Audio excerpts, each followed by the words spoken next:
Hello guys, आपका मधु Gupta channel पे एक बार फिर से स्वागत है। जेईई मेन 2025 चैप्टर का नाम mole concept, question limiting reagent से है, ठीक है। और इस क्वेश्चन मतलब लिमिटिंग रिएजेंट का मैं तीसरा क्वेश्चन सोल्व कर रहा हूँ 2025 में ही, ठीक है ना। मतलब क्वेश्चन अलग अलग होता जा रहा है, कॉन्सेप्ट सेम है। तो मैं इस क्वेश्चन को आपको कुछ ही टाइम में बताने वाला हूँ। देखिए, कोई रिएक्शन दे रखी है, ठीक है भैया, ये रिएक्शन है, फर्नेस में हो रही है, कोई अच्छी बात है, बहुत अच्छी बात है। आपको x kg ऑफ आयरन का मास निकालना है, वो भी केजी में। यूनिट जरूर देख लेना, यूनिट नहीं देखोगे दिक्कत आ जाएगी। Of iron is produced when 2 point ये दे रखा है आपको Fe2O3, ये दे रखा है CO। लिमिटिंग रिएजेंट क्यों सोचा सर आपने? क्योंकि आपके पास जितने रिएक्टेंट है ना, उनका मास दे रखा है और उनसे आप मोल निकाल सकते हो। और जब भी सारे रिएक्टेंट का मास, वॉल्यूम, मोल दे रखे हो तो लिमिटिंग रिएजेंट सोचे दिमाग के अंदर। फिर 1 to 1 के लिए क्या लगता है? स्टाइकियोमेट्री लगती है, ठीक है ना। चलिए, are brought in together in the furnace, the value of X question ने पूछी है। तो आइए, हो गया क्वेश्चन, मास क्वेश्चन ने दे रखे हैं, कुछ भी मेहनत नहीं करनी, ठीक है ना। चलिए, तो मोल्स ऑफ Fe2O3 की अगर हम बात करें तो तुरंत आपको चमकेगा, मास ग्राम में होना चाहिए। तो भैया 2.32 इंटू 10⁻³ इंटू 10⁻³ डिवाइड बाई कितना? 232। तो ये मेरे हिसाब से आ रहा है कितना?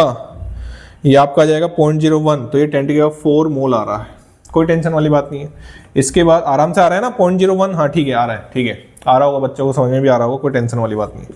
इसके बाद इसको देखें तो 2.8 into 10⁻² into 10⁻³ divide by 28, divide by क्या? 28 काटोगे तो ये भी मेरे को लग रहा है 10⁻⁴ ही आ रहा है।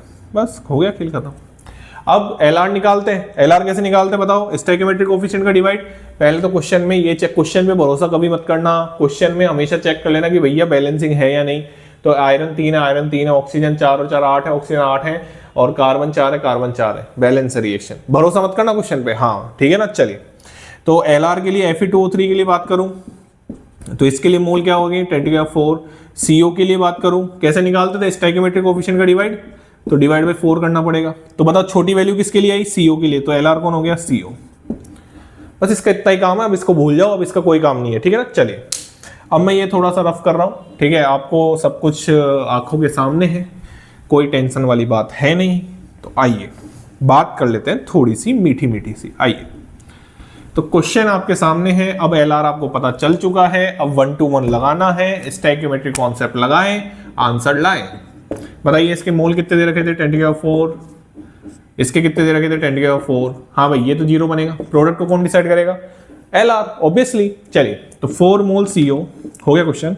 अब तो बस मेरे को कैलकुलेशन करके दिखाना है। 4 मोल CO, 3 मोल आयरन, सही है। 1 मोल CO। स्टोइकियोमेट्री कहाँ लगाते हैं? जो क्वेश्चन ने पूछा है, जो क्वेश्चन ने पूछा है, जो क्वेश्चन ने पूछा है। क्या पूछा है क्वेश्चन ने? आयरन का मास पूछा है, तो स्टोइकियोमेट्री कहाँ लगाई मैंने? यहाँ पे लगाई। समझा चुका हूं मैं, पहले भी समझा चुका हूं बहुत बार। चलिए, कितने मोल से बनाना है? 10⁻⁴ मोल से।